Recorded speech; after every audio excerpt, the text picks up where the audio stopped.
Minha gente, nós mostramos ontem, aqui no Cidade Alerta, o depoimento de uma mulher que sofreu um estupro dentro da própria casa. Foram 5 horas em que ela foi agredida com tapas, com murros, com mordidas e ainda foi abusada sexualmente. Foram momentos de terror.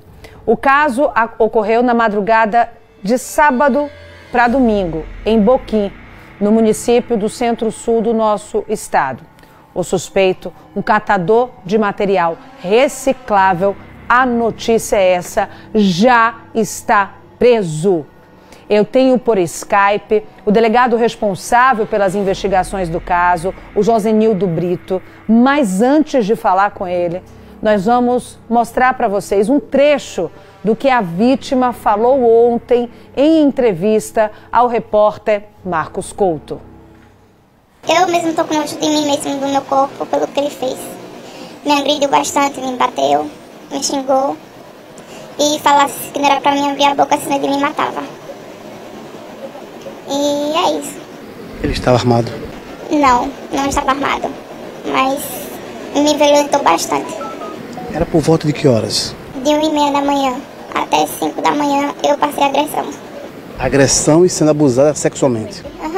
Sim. Sexualmente. Ele me roubou. Quanto? R$500. Tava tudo revirado na minha casa. E depois ele fugiu. Eu consegui escapar dele, que eu fingi que tinha desmaiado. E saí gritando, pedindo ajuda na rua, os vizinhos sem roupa, sem nada. E ninguém me socorria. Depois foi que um vizinho acordou e me socorreu. E ele saiu correndo da minha casa. Era uma pessoa conhecida?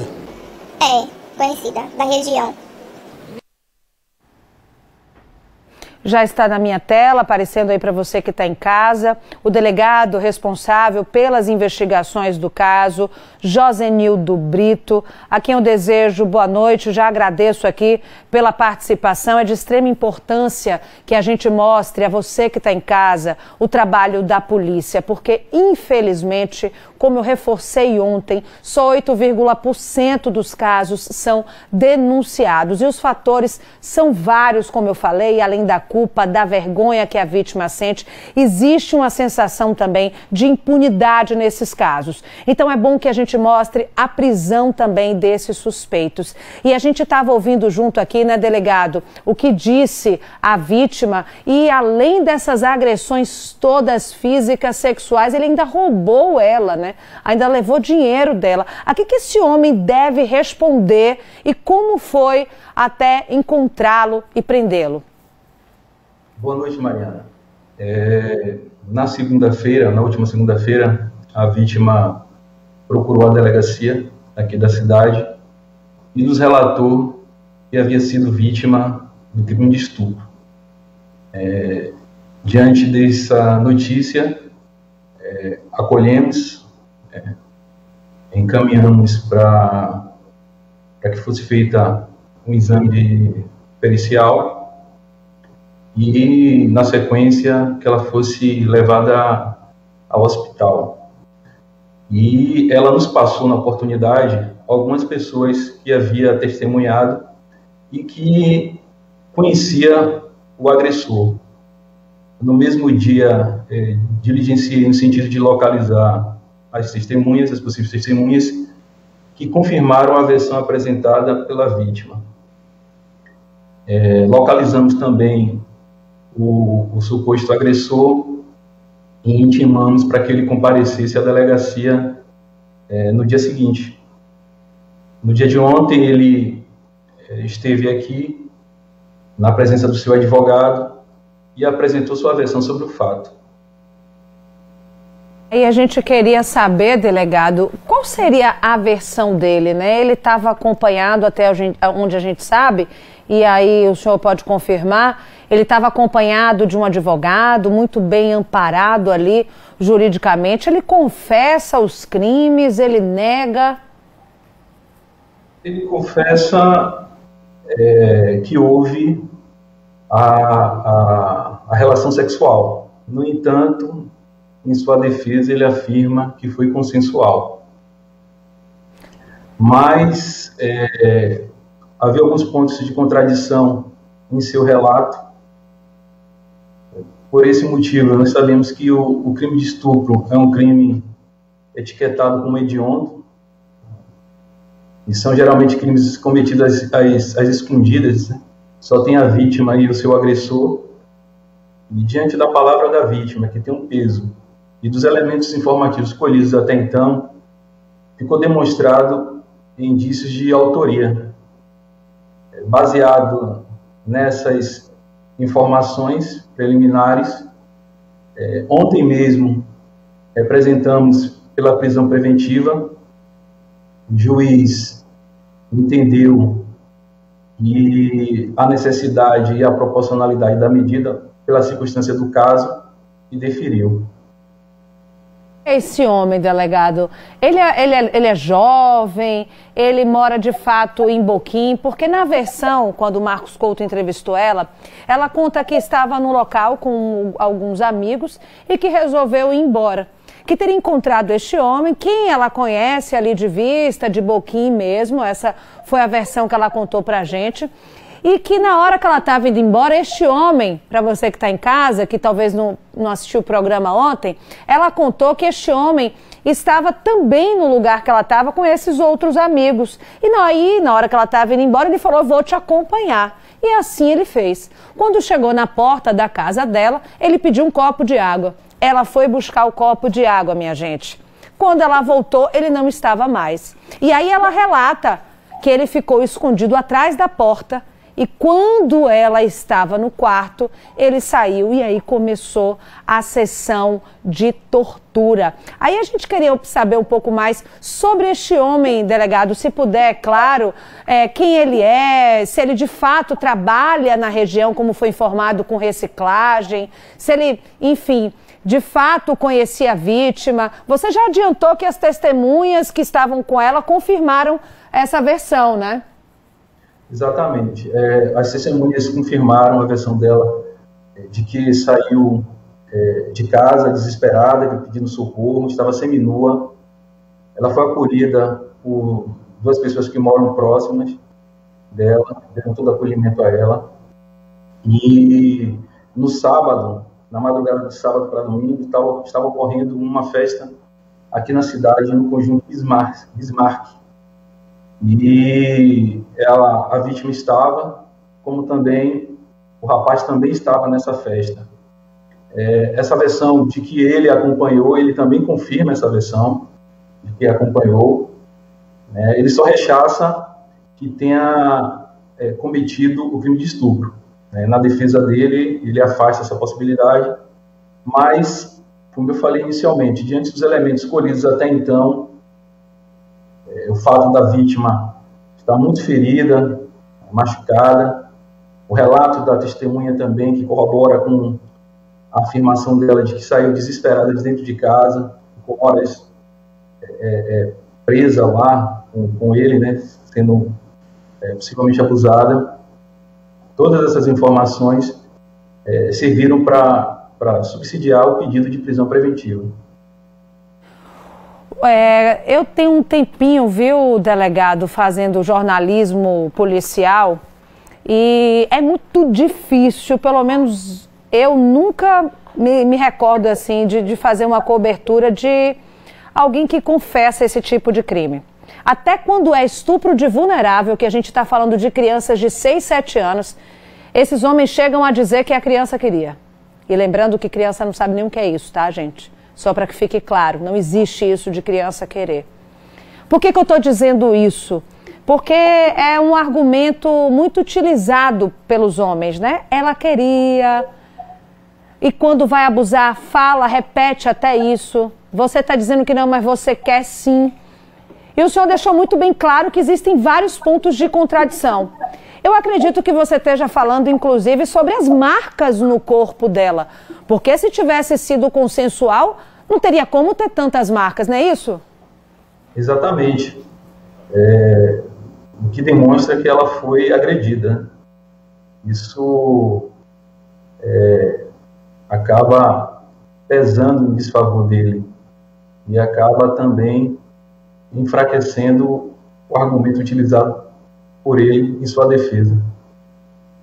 Qual a importância da denúncia ser feita com maior rapidez.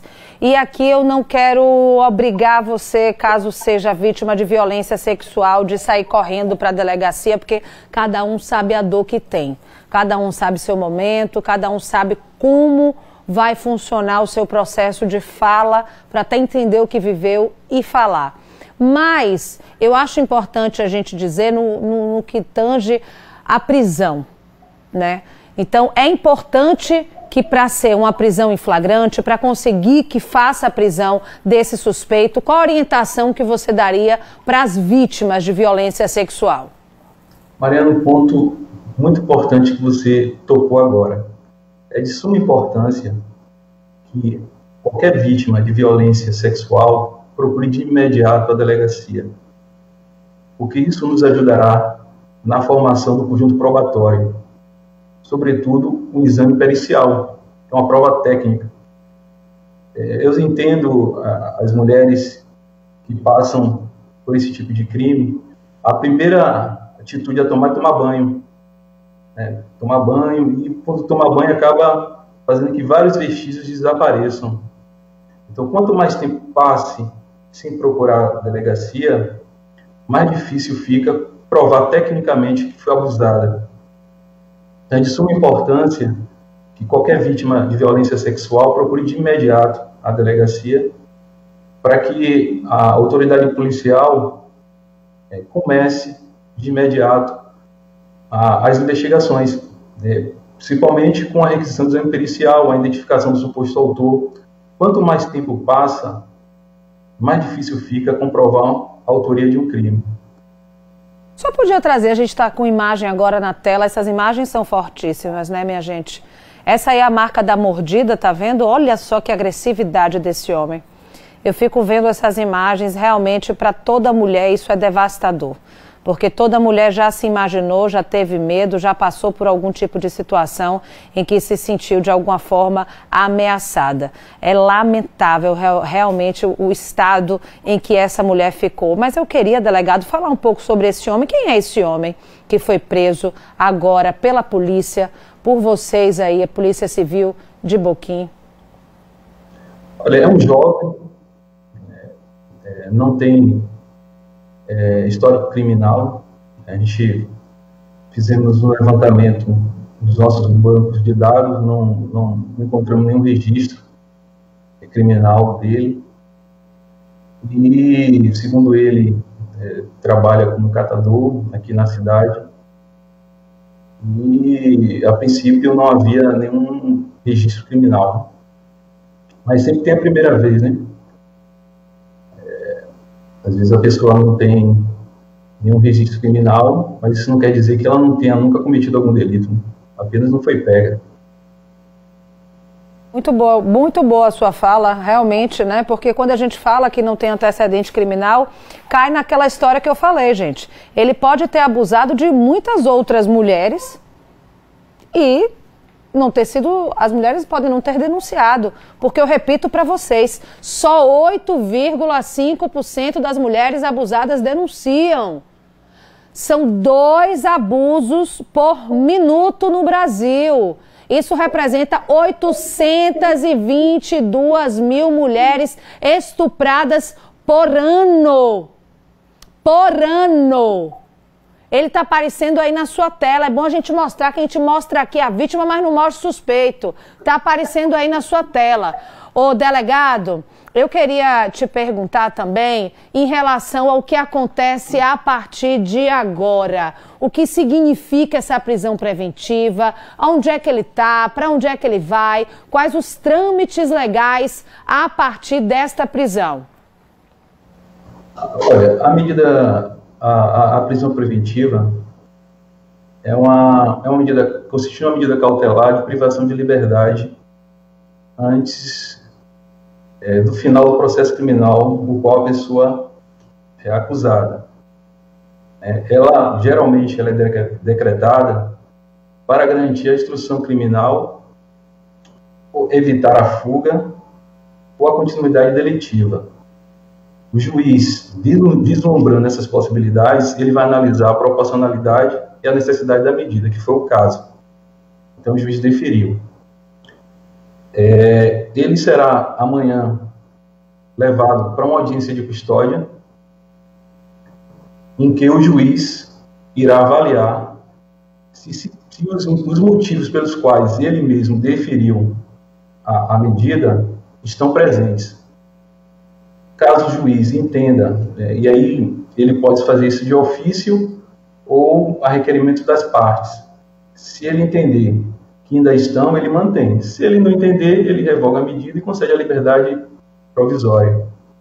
Caso ele mantenha, o acusado será encaminhado para a 4ª DM, em Aracaju, e de lá será destinado a um presídio, onde responderá. O inquérito ele ainda está em andamento. O fato ocorreu no sábado, a gente tomou conhecimento na segunda-feira. Existem alguns atos de investigação que precisam ser realizados. Assim que esses atos eles forem concluídos, eu irei encaminhar o caderno inquisitivo ao judiciário com a conclusão das investigações. Aí caberá ao Ministério Público, de se convencer da materialidade e que há indício suficiente de autoria, o Ministério Público irá denunciá-lo pelo crime de estupro, a princípio, e pelo crime de furto, em concurso material. Eu agradeço pelas informações, gente. Eu conversei com o delegado Josenildo Brito, direto de Boquim, esclarecendo para a gente a prisão deste homem que está sendo acusado de torturar por 5 horas uma mulher lá no município. Outras pessoas, delegado, que forem vítimas, a gente está com ele aqui ainda? Outras pessoas que forem vítimas deste homem, seja pelo crime sexual ou por outro tipo de crime, já que ele levou coisas dela também, né? Levou dinheiro dela, inclusive, então ele pode cometer vários outros delitos. O que é que essas pessoas devem fazer, agradecendo desde já aqui a sua presença? Mariana, qualquer pessoa que tenha sido vítima pode procurar a delegacia de Boquim, caso resida aqui na cidade, ou pode ligar para o Disque Denúncia, número 181, e fazer uma denúncia, e a partir daí, dessas informações, iremos verificar a procedência delas, e caso haja credibilidade, instauramos um procedimento para apurar. E gostaria de aproveitar a oportunidade para falar para as pessoas que nos ouvem neste momento, que acreditem no trabalho da polícia. A gente está aqui, o fato ocorreu no sábado, a gente procurou diligenciar e acolher muito bem a garota. É um crime grave, que tem uma repercussão, e procuramos trabalhar no sentido de elucidar o fato, identificar a pessoa. A prisão hoje foi feita, ele já não estava mais na cidade, a prisão foi realizada em Aracaju. Assim que saiu o mandado de prisão pela manhã, fomos no endereço dele aqui na cidade, não encontramos lá, retornamos para a delegacia, fizemos um levantamento, analisamos as informações e descobrimos o seu paradeiro. Os policiais foram até Nossa Senhora do Socorro e o encontraram e deram voz de prisão e trouxeram para cá. Então, continue confiando na Polícia Civil de Sergipe. A gente está aqui para defender a sociedade. São 7h03. Já agradeci ao delegado aqui pela presença. A gente